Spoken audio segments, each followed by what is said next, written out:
High, চলে এসেছি আবার একটা মিনি ব্লগ নিয়ে। গতকালের ব্লগে তোমাদের দেখিয়েছি আমার জাঠুতো দাদার ছেলে, আমার ভাইপোর ছিল অপৈতক ভাত, তার ভিডিও শেয়ার করেছি। তো আজকে শেয়ার করতে চলেছি পৈতের ভিডিও, যেখানে পৈতের দুপুরে খাওয়া দাওয়া শেয়ার করতে চলেছি। তো ছিল সেম লোকেশনেই ওদের কাজটা। দুপুরে খেতে বসলাম সপরিবারে। তো ওদের দুপুরের আয়োজন যারা করেছিল সেই একই ভোজ ক্যাটারার। প্রথমেই পাতে পড়ে গেল ভাত, তার সাথে সাথে পড়ে গেল গরম গরম ঘি, আর তারপর লাল শাক ভাজা। তারপর চলে এলো একে একে ভেজ ডাল, তার সাথে ঝুরি আলু ভাজা।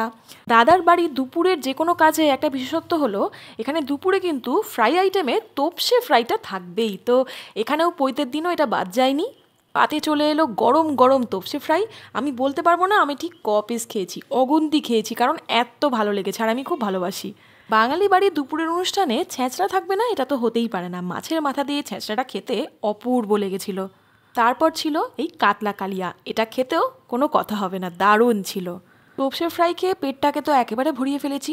এই ভাবছি যে ব্যাস সব খাবার শেষ, এবার হয়তো আসবে চাটনি পাঁপড় মিষ্টি। ওমা, মেনু কার্ডের দিকে তাকিয়ে দেখি এখনও রয়েছে সর্ষে পার্শে।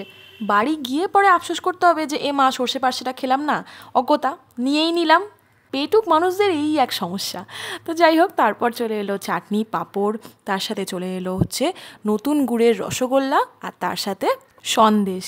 অপৈতক ভাত আর পৈতে তো মিটলো, এবার রয়েছে রিসেপশন, সেটাও তোমাদের সাথে শেয়ার করবো। লাস্টে পান আর আইসক্রিম খেয়ে ফিরলাম বাড়ি। দেখা হবে পরে মিনি ব্লগে। এখন চলি, টাটা।